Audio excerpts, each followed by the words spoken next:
Hola, Hola. yo soy Paula Romano y hoy vamos a empezar una serie de videos en donde vamos a hablar de diferentes temas sobre la filosofía. Estoy con Rafael Mejía, en donde vamos a hablar en este primer video sobre la oratoria.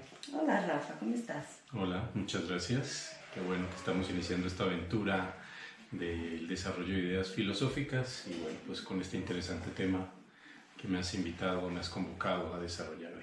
Sí, ese tema es muy interesante porque yo creo que todos en algún momento ya tuvimos miedo de hablar en público.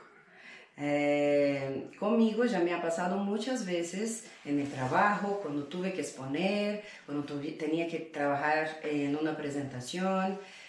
Uno siente que hasta se tembla, ¿no? La voz se va, no se puede hablar, se traba. Y Rafa, ¿qué es lo que pasa con uno cuando eso sucede? Yo creo que es un sistema complejo, yo diría que es un sistema muy complejo el ser humano y entre uno de los aspectos complejos de ese ser humano está el miedo. Y dicen que uno de los aspectos más relacionados con los bloqueos pueden ser el miedo a la muerte, el miedo a la pobreza, el miedo a ser desacreditado, el miedo a la independencia, no queremos estar dependiendo de alguien, y uno de los miedos fundamentales es el miedo a hablar en público. Eh, y eso es producto, puede ser de muchas cosas. El miedo al fin y al cabo es desconocimiento, desconocimiento de algo. El miedo tiene que ver con cuando un niño le tiene miedo a la oscuridad, realmente lo que le tiene miedo es a lo que puede pasar, a lo que no tiene control, a lo que no puede ver. Cuando tenemos miedo a un animal salvaje, pues le tenemos miedo a cómo va a reaccionar. Todo eso que es desconocido, de alguna manera nos afecta. Por consiguiente, el miedo a hablar en público no dista mucho de eso y pues todos tenemos, cuando desconocemos el tema o cuando nos desconocemos cómo reaccionamos o cuando desconocemos el auditorio, es natural que nos sintamos así y hayan reacciones de miedo, como mencionaba, sudan las manos, se corta la respiración. Son muchos los factores o las expresiones de miedo en el escenario. Y eso se va volviendo una bola de nieve porque un pequeño temor alimentado de, digamos, de una serie de circunstancias hacen que ese temorcillo crezca y se convierta en un miedo. Y esas circunstancias van reforzando el miedo y se convierten en un pánico. Entonces tenemos que saber en qué fase estamos, etcétera, etcétera. Entonces, de forma sintética, ¿por qué sentimos eso? ¿Por desconocimiento, por ignorancia del tema, por ignorancia de nosotros mismos o por ignorancia del auditorio? Sí, ¿y cómo podemos utilizar la respiración para poder calmar ese momento y no dejar que vayamos en una espiral para abajo, como tú comentas, ¿no? Empieza un miedo chiquito y él se va expandiendo. Entonces, ¿cómo podemos utilizar nuestro cuerpo, nuestra respiración para ayudarnos en ese momento? Claro.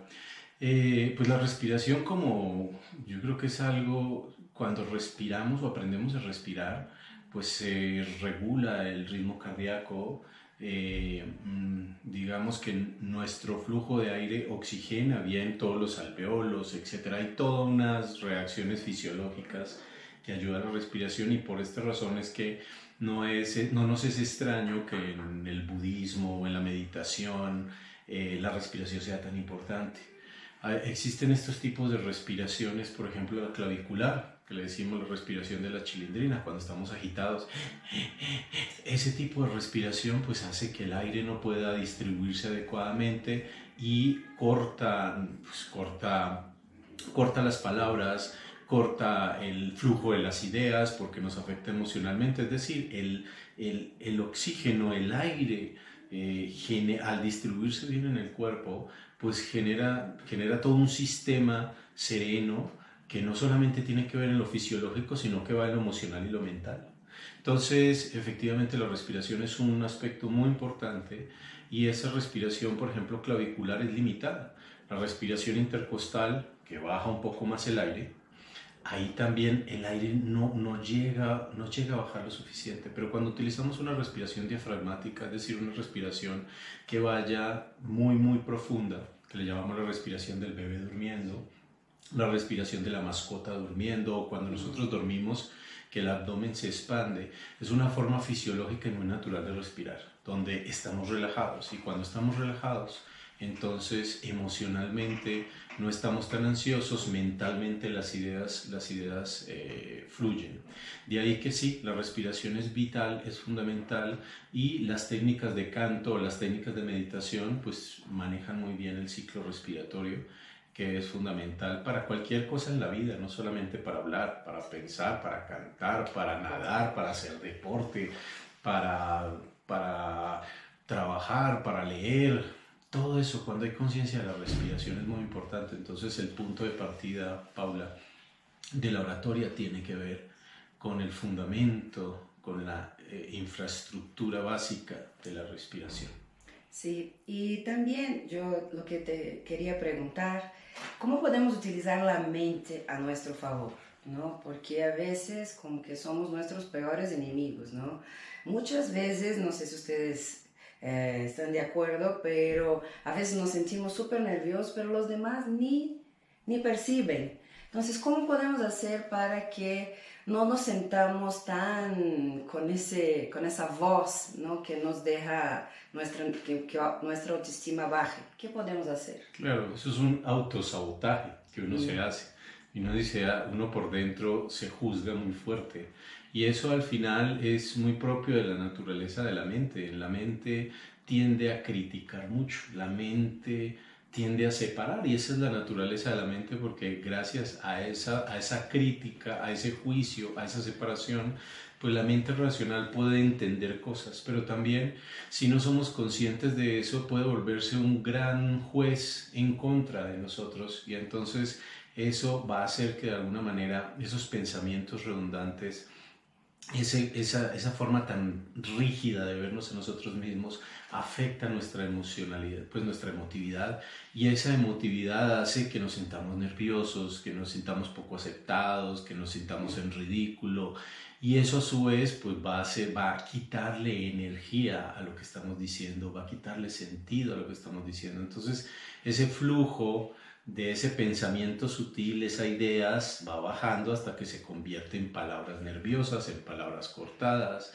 en ideas poco claras, se manifiesta en la voz. Empieza una idea muy sutil y se convierte en algo material, en este caso un discurso mal estructurado. Entonces, a la pregunta de qué hacer con eso, pues pasa inexorablemente por esta respiración, ¿cierto? Y esta respiración nos va calmando, nos va llevando a un estado emotivo un poco más sereno, que no entorpezca un poco el discurso.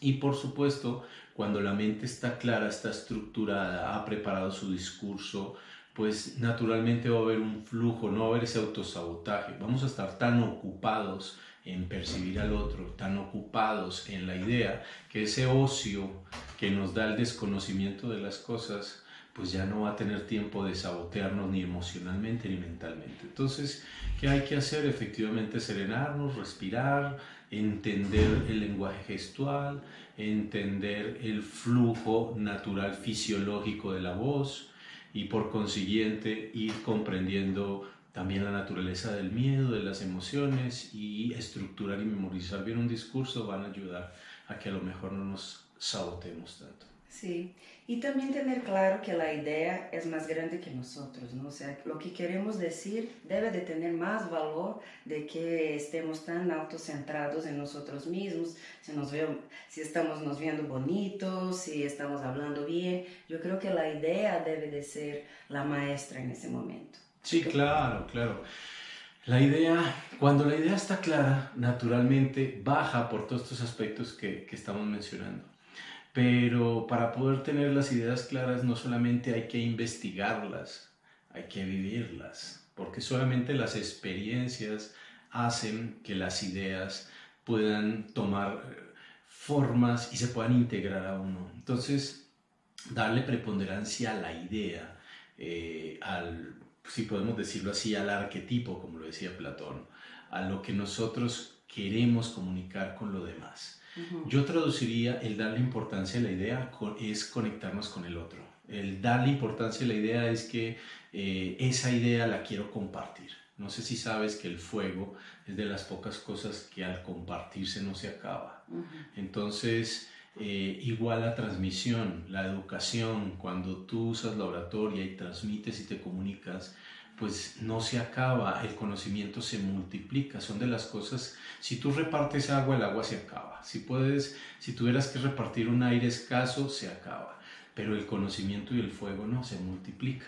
Entonces, yo diría que estar conectado con la idea y esta generosidad y este amor de tratar de que los demás puedan entender esa idea y estar menos conflictados o menos enrollados en nosotros mismos, eso es lo que yo entendería, ubicar nuestra conciencia más en la idea, ubicar nuestra conciencia en esparcirla y quitarse ese antropocentrismo que tenemos de ser el eje de la aceptación, de ser reconocidos, ser mucho más naturales, mucho más fluidos y podernos ocupar o preocupar, si me permito decirlo así, en el otro. Eso va a hacer que la idea baje y no nos volvamos un instrumento constrictor o un elemento o un embudo, un cuello de botella de la idea. Entonces la idea está baja por nosotros, la transmitimos, los demás se conectan y es fundamental. Entonces yo creo que el darle preponderancia a la idea y nosotros podernos conocer a nosotros mismos para que esa idea baje y podernos conectar con el auditorio. Algo también que yo creo que hay que preparar, hacerlo, ¿no? No dejar de hacer, no dejar que el miedo esté frenando nosotros y que no estemos estancados. Yo tengo la sensación, también quería escuchar de ti, Rafa, que cuando hacemos algo que nos da miedo, como que crecemos 1% internamente. Entonces, si tienes miedo, hazlo con miedo, hazlo así y va a salir bien. Como salga, si tú haces desde el corazón, sí lo va a salir. Entonces quería escuchar un poco de ti, ¿qué opinas de eso? Claro, no sé si han escuchado esta alegoría o este símbolo de la puerta de papel. Cuando vemos una puerta y tenemos miedo de cruzarla, resulta que cuando tenemos la determinación de cruzarla, la rompemos como papel. Entonces a lo mejor tenemos ese miedo, ese reto de hablar, quizás hayan retos como preparar el tema, o hayan retos como un auditorio complejo, o hayan retos como yo mismo, porque el principal enemigo del discurso y de la transmisión soy yo mismo, el ruido, el entorpecimiento que yo haga, producto, el público quiere aprender, el público generalmente, yo diría que un 5% del público quiere hacerte contraclase o quiere desafiarte, pero estoy casi seguro en mi experiencia de vida que el 95% de la gente quiere aprender.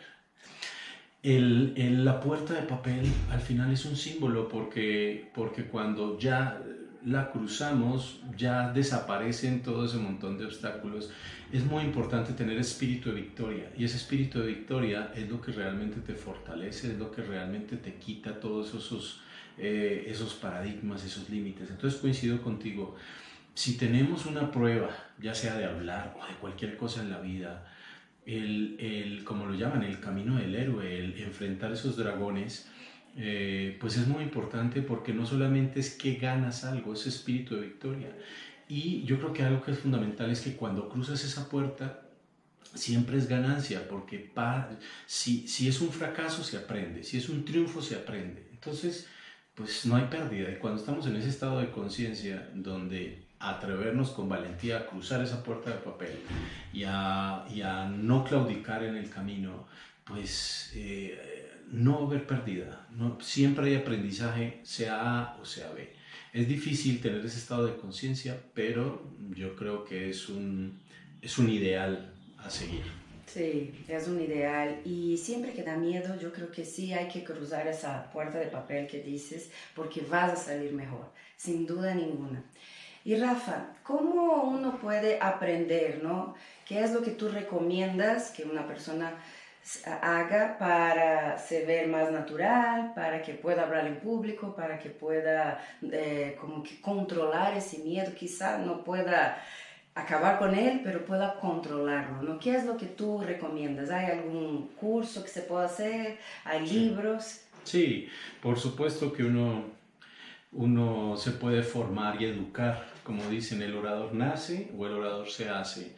Pues ambos, hay gente que nace con, no sé, han visto niños con cierto histrionismo, con cierta carisma, con cierto ángel, con esas capacidades de recitar, cantar, pararse desde muy pequeños en público y disfrutar y vibrar con la gente. Hay oradores que naturalmente se suben a un escenario y algo conectan y de forma muy natural, pues llevan a la gente a una aventura y un universo diferente. Esos son talentos que hay, pero los que no tenemos ese talento nos tenemos que construir, nos tenemos que hacer y efectivamente, ¿qué recomendaría yo? Construirse como un edificio, construirse desde los diferentes planos del ser humano.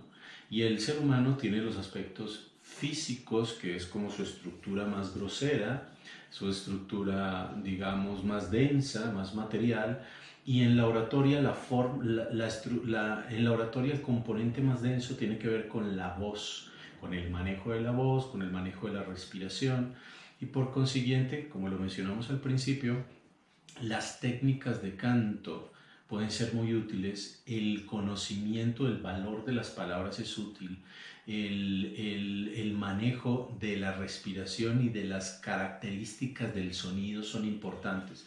Todos esos son aspectos físicos de la voz que son fundamentales y que se pueden ir desarrollando de diferentes maneras. Proyectar la voz, no desgastar la voz, posicionar la voz, impostar la voz, utilizar resonadores, etcétera, etcétera. Todas hay unas técnicas que son útiles y que yo creo que a partir de ahí hay que iniciar. Hay que ver qué timbre tiene mi voz, qué características toma cuando se pone nervioso, tiene buen volumen, tiene buena proyección, etcétera. La naturaleza física de la voz. Ahí vamos construyendo algo. Posteriormente a eso, es importante vitalizar la voz, darle vida y para eso hay que utilizar las inflexiones, hay que utilizar los acentos, hay que utilizar las pausas, que son los signos de puntuación de la oratoria.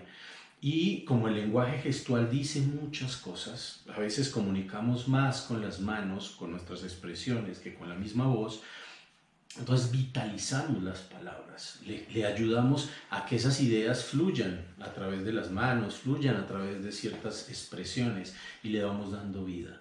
Pero en esa construcción física y vital, pues naturalmente eso nos va a llevar a un estado emotivo con el otro. Es muy importante esa confianza, irla construyendo, ir viendo qué nos da miedo, qué nos atora, qué nos da miedo del tema, qué nos da miedo de nosotros mismos, qué nos da miedo de nuestro pasado, de nuestra historia, entender, y me voy a detener aquí en el aspecto emocional porque es uno de los aspectos más complejos de la oratoria.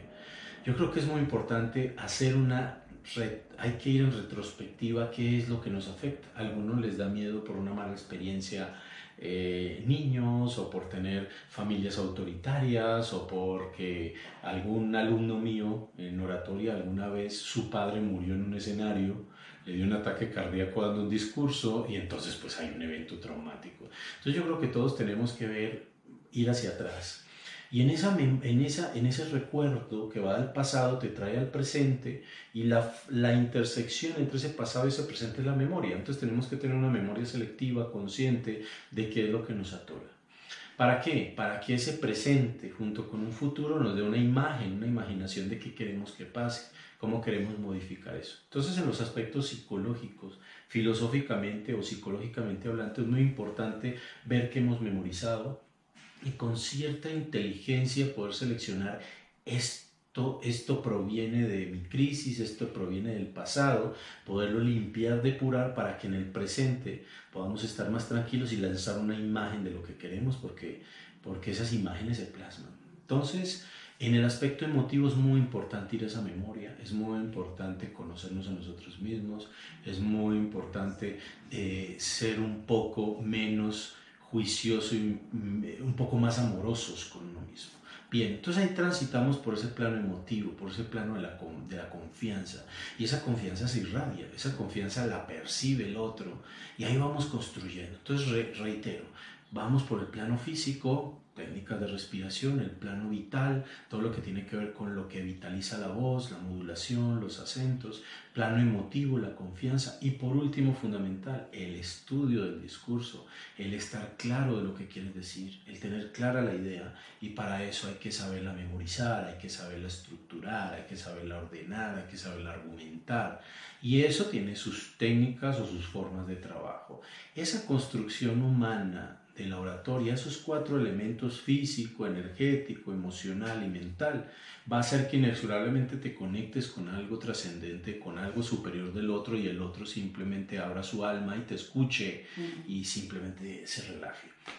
De ahí que yo al final te diría que lo más importante de la oratoria es ser natural.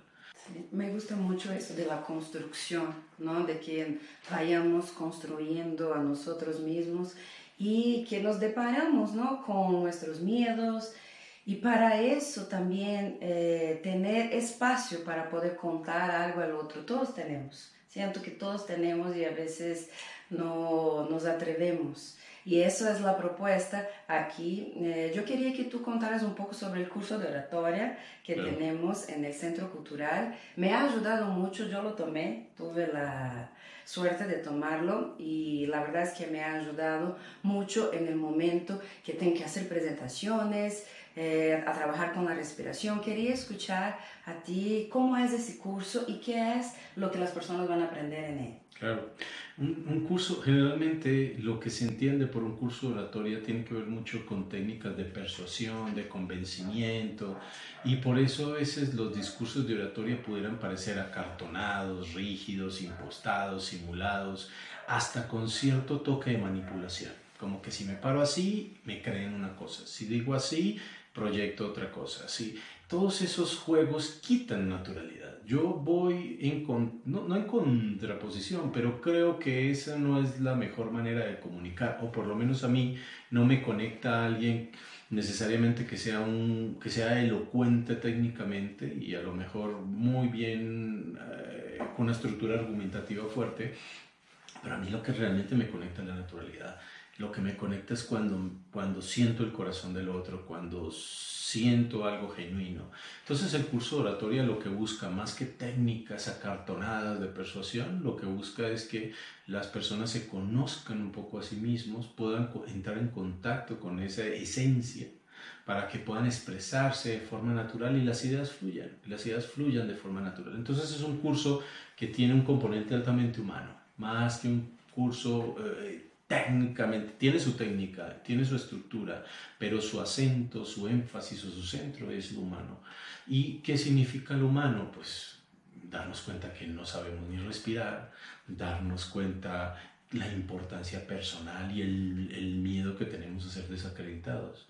La importancia también de que a lo mejor no investigamos lo suficiente, no practicamos lo suficiente, etcétera, etcétera.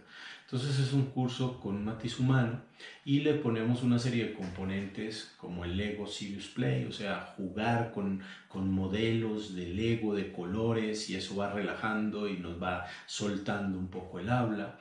El tema musical siempre es algo que hace que la gente vibre, que hace que la gente se suelte, que hace que la gente fluya. Entonces a través de la música también podemos lograr eso. Y una serie de ejercicios de improvisación, de trabajo en equipo, de reflexión filosófica, toda esa mezcla en un mismo cuenco va generando un orador natural, alguien que pasa del pánico escénico al placer escénico. Sí. La autoestima es estar cómodo y feliz atrás de un rostro. Y yo creo que el curso de oratoria aquí del Centro Cultural da eso.